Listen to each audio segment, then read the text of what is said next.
Let's rank those Sun Belt East quarterbacks. It's Locked On Sun Belt.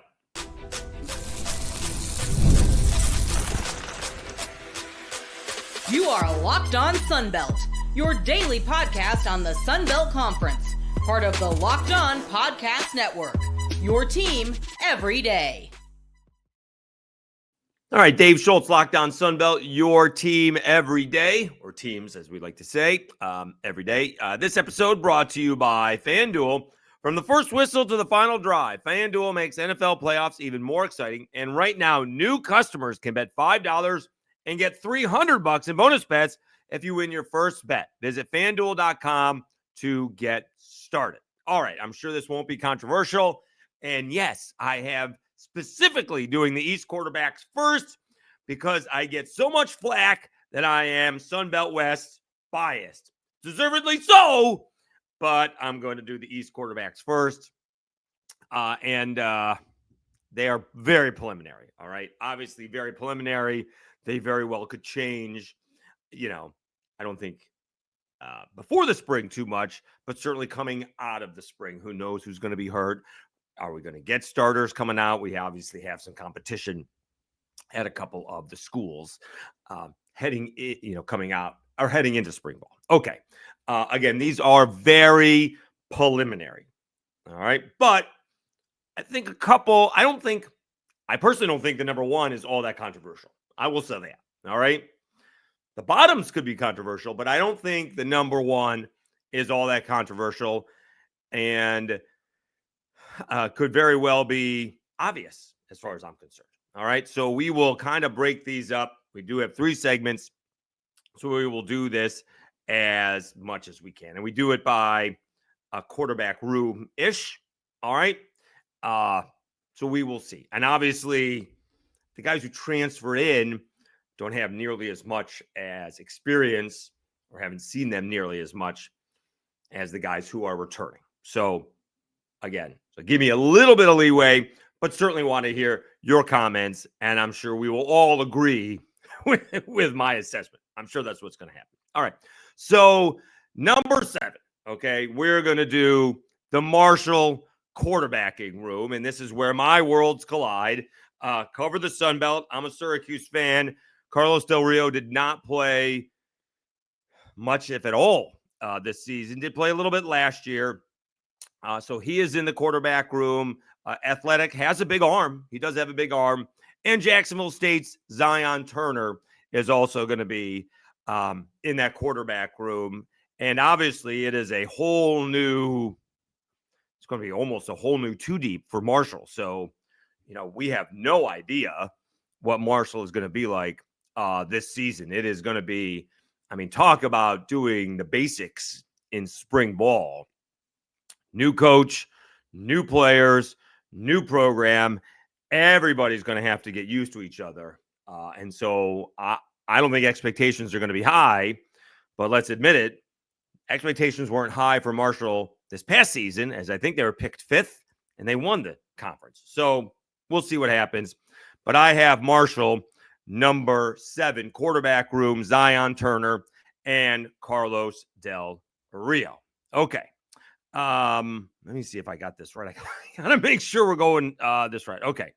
Number 6, Maryland transfer MJ Morris going to Coastal Carolina. That's a good get by Tim Beck. All right. That's a really good get by Tim Beck. See if he can hang on to him. All right. See if he can build a little bit around him. I think he may have more than 1 year.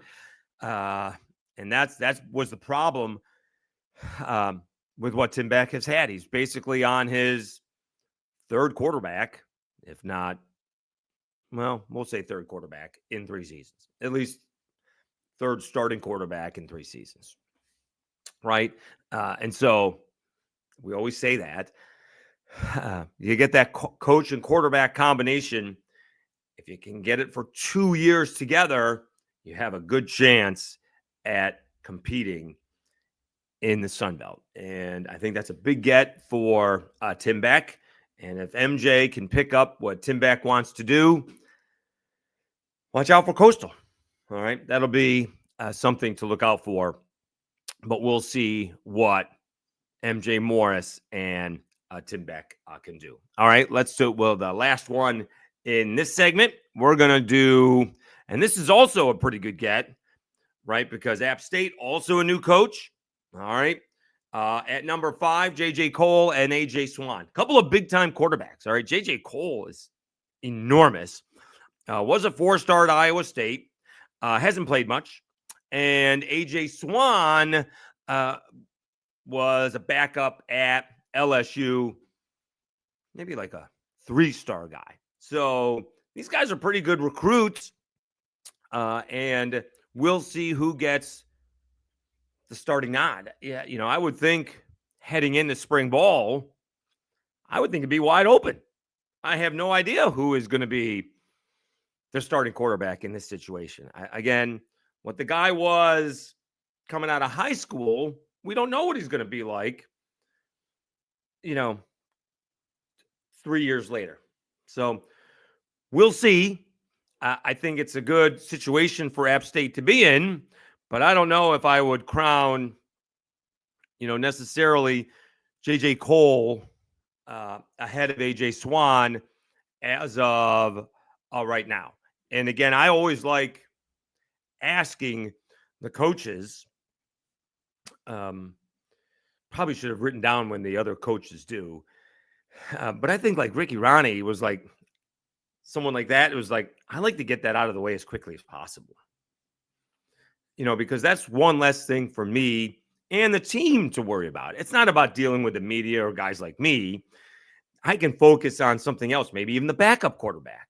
And once the guys know their roles, the faster they get more comfortable. Plus, it's one of those things where you stop worrying about it if you have a bad day at practice, or you even have a good day at practice. It's one of those things where you just try to keep on getting better and getting better the next day. And if you had a bad day, you do a little Taylor Swift, shake it off, and come back and have a better day the next day. And even if you had a great day, just try to get a little bit better the next day. Try not to fall off. Try not to slide back to where you were a couple of days before. And it puts people in a much more comfortable spot. So I can't imagine anybody telling me, well, I like to have a starting quarterback heading into spring ball. No one admits that. Sometimes they like saying it. It becomes obvious. We like to have somebody, being, the leader coming out of spring ball. Sometimes that's obvious. They don't usually tell us that. And with all kind of transfer portal things, no one's going to admit that either. And sometimes they do that, coming out of, a week, maybe 10 days in, fall practice. Sometimes they tell us, when the guy comes out of the tunnel on Saturday before the opening game, that's when we find out. Again, it doesn't really matter to me. I just like to find out when the coach likes to know. When does he tell the team? And he usually says, well, the players usually know. That's who usually knows. The team usually knows pretty quickly. These guys have played football for the better part of a decade, if not longer. And so they usually know. They can pick up on those things pretty quickly. I just always like finding out when the coaches like to know, do they head into fall ball saying, because usually one guy is the leader in the clubhouse. Does he have to go win the job? Sure. That's what they always say. Just because he's getting the number one reps doesn't mean he's going to be the number one guy. He's got to win the job. He's got to earn the job. But I always like to know when they do it. And sometimes they say, well, we go into fall ball, but we'll definitely name somebody, usually about 2 weeks before. It's usually when camp ends and 2 weeks before the season starts. But we'll see when that airs. We do have those 3 new coaches in the conference. All right, let's take a timeout. When we come back, we'll continue to rank the Sun Belt East quarterbacks. Right after I tell you, well, what do we do here? There we go. Right after I tell you about Prizepicks.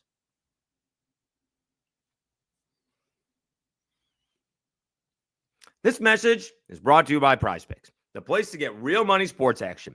With over 10 million members and billions in winnings, Prizepicks has changed the game in daily fantasy sports. Whether it's the playoffs or regular season, Prizepicks has made it easier than ever to win big while enjoying all the football action. And now it's playoff time, and there's no better way to get in on the action with Prizepicks. And here's how it works. You simply pick more or less on at least 2 players, and if your picks hits, you could win up to 1,000 times your cash. Yes, that's right, 1,000 times your money just by making a few simple picks. For me, I'm all about the hot takes this season. This week on Prizepicks, I'm looking at Lamar Jackson for more than 250 passing yards and Travis Kelce for more than 70 receiving yards. It's fun to predict and easy to play. Plus with Prizepicks Flex Play, you can double your money even if one of your picks doesn't hit. And with the app, you get your winnings fast, sometimes in as little as 15 minutes. Ready to run your game this football season? Download the app today and use code LOCKEDONCollege to get $50 instantly after you play your first $5 lineup. That's right, $50 for just playing. Don't wait. Take your game to the next level with Prizepicks. Prizepicks, run your game.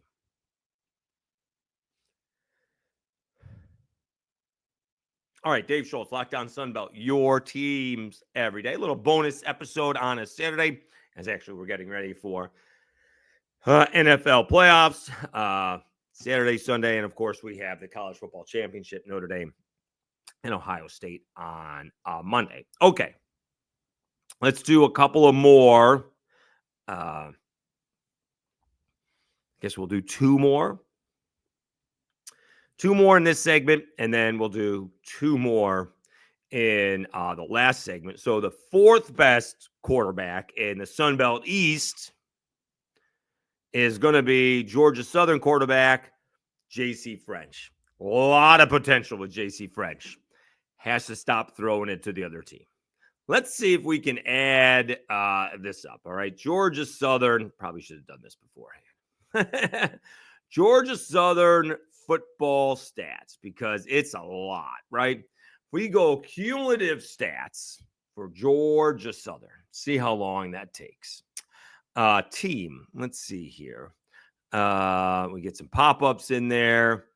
Interceptions, 11. Okay, select a season. We got that. That's so 11 this season. That's not bad, but a lot of that was in a few ball games. Let's see if we got 2023. Can we do that? It doesn't want to go to 2023.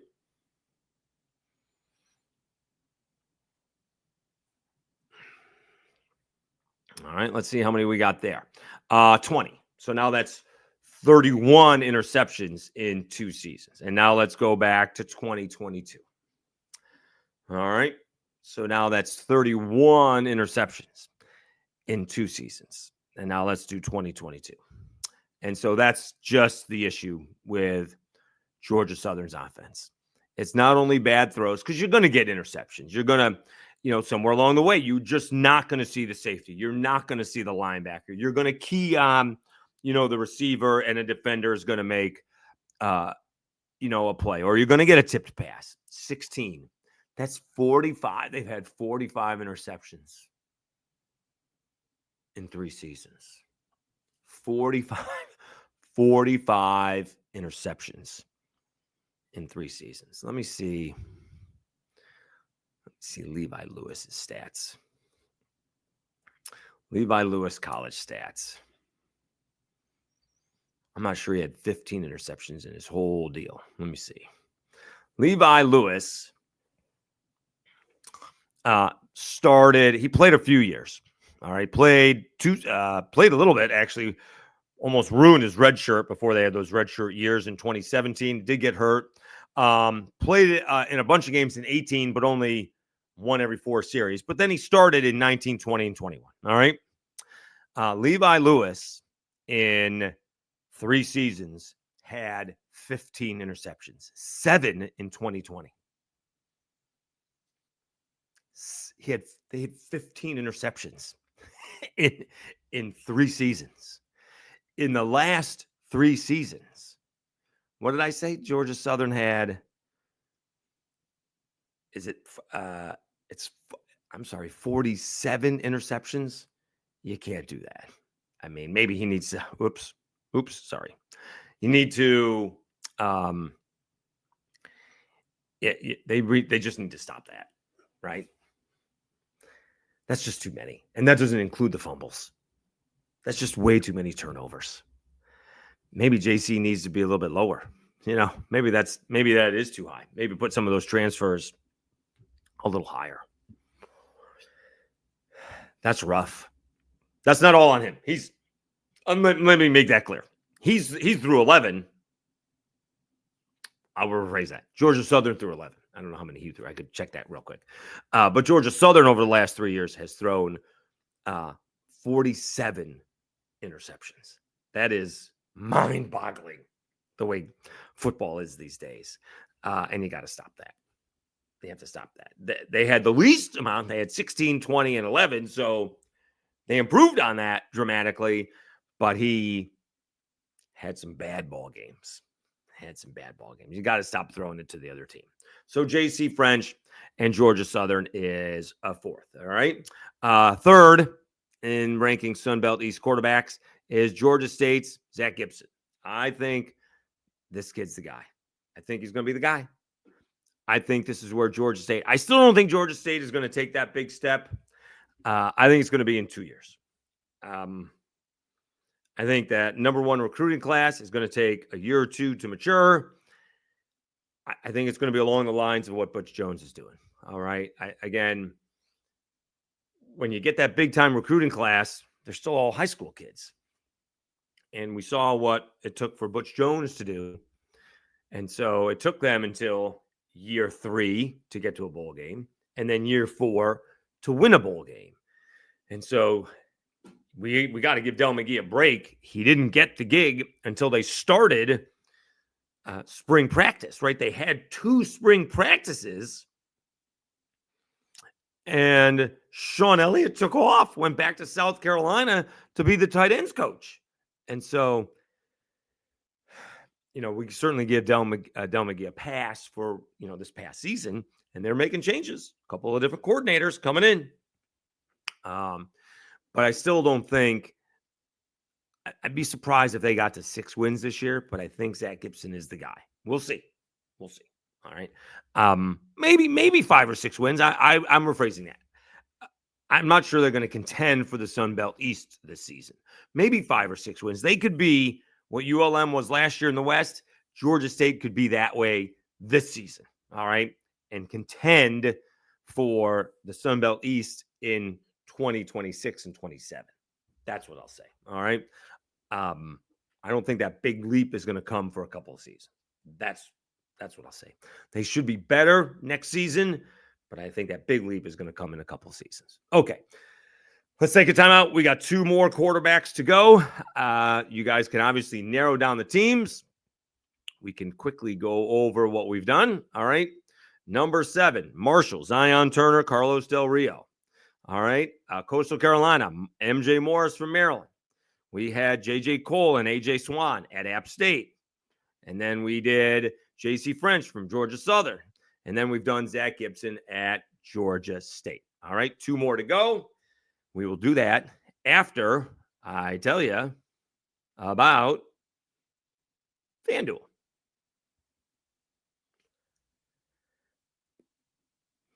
From the whistle to the final drive, FanDuel makes the NFL playoffs even more exciting. And right now, new customers can bet $5 and get $300 in bonus bets if you win your first bet. That's $300 to keep the action going. The FanDuel app is easy to navigate, and the variety of bets keeps every game exciting. Plus, when you win, you get paid instantly. No waiting around for your winnings. Whether you're betting on your favorite team or just looking to add some extra excitement to the playoffs, FanDuel has you covered. Just visit FanDuel.com to join today and get started with $300 in bonus bets. That's FanDuel.com. Make this playoff season unforgettable with FanDuel, an official sportsbook partner of the NFL.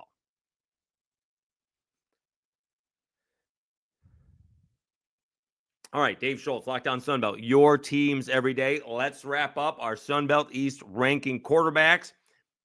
This one may be a little controversial. I don't think the first one is. And again, I think the number 1 ranked quarterback in the East is not a surprise. The number 2 one might be. We're going to go with JMU's Matthew Sluka. He is UNLV's transfer. He's been a few places. Memphis, UNLV. Left UNLV because the NIL deal that he was promised, at least according to him, did not come through. So it kind of went down that he bailed on his teammates, but the things that he was promised did not happen. And he's reuniting with his former coach, Bob Chesney. Started out his career at Holy Cross. So the tweaks that Bob Chesney's made to his offense probably will not take Sluka a long time to, adjust to. And of course, the talent that JMU has with, it's always going to be a third of the team is always going to be turning over these days. So I don't think that's going to be a huge adjustment, and he'll be able to figure it out, I think, on the fly during spring ball. And if Alonzo Barnett III is as banged up as that knee sounds like it is, it appears Matthew Sluka is going to be the guy. In this case, I don't think that JMU is going to miss a beat. They very well could be your preseason Sun Belt East pick. Certainly one of the two. Depending on, they lost some guys in the transfer portal right after the bowl games. The guys that had some eligibility left. So we'll see what happens. But I don't think it's going to be an issue. You do need somebody else, right? Just in case. We'll see if Barnett is, I'm sure we'll find out, at the beginning of spring ball, what the prognosis is, if Alonzo's going to redshirt this year and try to come back in 26 or whatever the case may be. So we shall see. But I got Matthew Sluka as the number 2 quarterback. All right. And the number 1 quarterback in the Sun Belt East, we're going to shake the computer with a little drum roll. That wasn't very good. Colton Joseph, Old Dominion. All right. Really kind of took was it Grant White? Grant Wilson really took Grant Wilson took the position, right? Because that's who it was. Kind of took it from him because this was one of those, shoulda, coulda, woulda deals with Old Dominion this year. And Grant Wilson, had a chance to beat South Carolina. Probably should have beaten South Carolina and turned the ball over a little bit too much. Couldn't beat East Carolina. Probably should have won that ball game. And Colton Joseph came in and didn't finish particularly strong. Let's see. They had some good wins. They did beat Arkansas State. That's a nice win. But, they beat Georgia State. They beat Texas State. And then they blew out Georgia Southern. But then they lost at App State. They lost at home to James Madison. And then they did lose to Marshall. All those games were really close. But they lost to JMU at home. And they lost to Marshall at home. And then they lost to Arkansas State. Or they beat Arkansas State on the road. So they actually had a shot. They were 4-4. And they finished up 5-7. So that's a little bit of an issue there. Colton Joseph, a whole big deal about he was coming back and everything like that. Is he a true freshman? Apparently. So he's got some eligibility left, right? If he sticks around, or is that going to be a deal where he has a great year and he takes off? And I guess that's one of those things that I just can't worry about, right? And Ricky Rahne just can't worry about it. I think he got a big-time NIL deal, and Norfolk should be able to provide something like that for him, right? That's, again, one of the bigger, it's got to be the biggest market in the Sun Belt. Somebody's got to be able to pony up for him a little bit somewhere. I don't necessarily think it needs to be 7 figures, but It's got to be something to keep him around. And if you can keep him around for 2 or 3 seasons, you may have something going there. And so I think, ODU and JMU are probably going to be your top teams, at least initially. And I think that has to do with the quarterbacks. All right. If JC French didn't throw interceptions at the end of the season, giving games away, you may very well have Georgia Southern in that position as well. But I think it'll be Colton Joseph and ODU. And I think, depending on how they feel, ODU could be a preseason Sun Belt East pick as well. And let's be honest, this is going to be, Ricky Rahne's seat is going to be a little warm. They got to win. All right. He somehow saved his job this season, but they have to win next season. He's got to get to a bowl game. I would think 7 or 8 wins. They got to win. All right. He's got to get some wins. I don't know what the schedule is. I guess we could look at the schedule a little bit, but he's got to win. Let me see if we got this schedule. Let me see if we got because you got to, let's see here, Old Dominion football, because like how many, big time, do you have really difficult, let's see here. No, they don't have it there. Let me see here. ODU 2025 schedule. Let's see here. That comes right up. All right, FBS schedules. Let's see here. They're playing at Indiana. Kurt Signetti, ouch. And they're at Virginia Tech. They do get Liberty at home. Is that Indiana and at Virginia Tech are their losses, right? They're not going to be favored in those 2 ball games. See if they beat Liberty at home. NC Central Eagles got to be a win. So we'll say that's 2-2 to begin with at Georgia Southern. So Georgia Southern's thinking they're going to win that ball game. James Madison thinks they're going to win that ball game at home. We'll give them a win at Marshall. All right. Depending on when that is, the earlier the better for ODU. So that is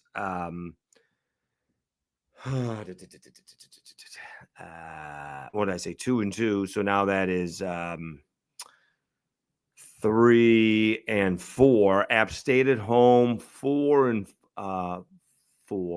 Coastal at home, 5-4. Georgia State at home, 6-4. Trojans at home, 7-4. Warhawks on the road, 8-4. Maybe. That's running the gamut. And that's beating Marshall on the road, depending on when that game is. That game is towards the end of the season. That's going to be tougher. All right. And maybe you go in and beat Georgia Southern. Somewhere along the way, it'd be nice if you are ODU winning one of those games that you're not supposed to win. Try not to lose a game that you're not supposed to lose, and try to win one of those games that you're not supposed to win. Right? Go into Statesboro and win a ball game like that if you are supposed to do that. Like the Cajuns going into San Marcos and winning that ball game. All right. Texas State's supposed to win that game. Cajuns have never lost to Texas State, but Texas State's supposed to win that game. And on a side note, how did the Cajuns beat App State in basketball? How did that happen? How did that happen? What happened there? Winning on the road is hard. That's all I'm saying. Winning on the road is hard. All right. So that's my list. See what you guys think. Colton Joseph, the number 1 quarterback in the Sun Belt East. All right. Let me know what you guys think in the comments. I do appreciate it. We'll do Sun Belt West for a bonus Sunday episode for tomorrow. All right. Enjoy the NFL playoffs. Enjoy the rest of the weekend. You've been listening and watching Locked On Sun Belt, your teams every day. Appreciate it, guys. We'll talk to you again tomorrow.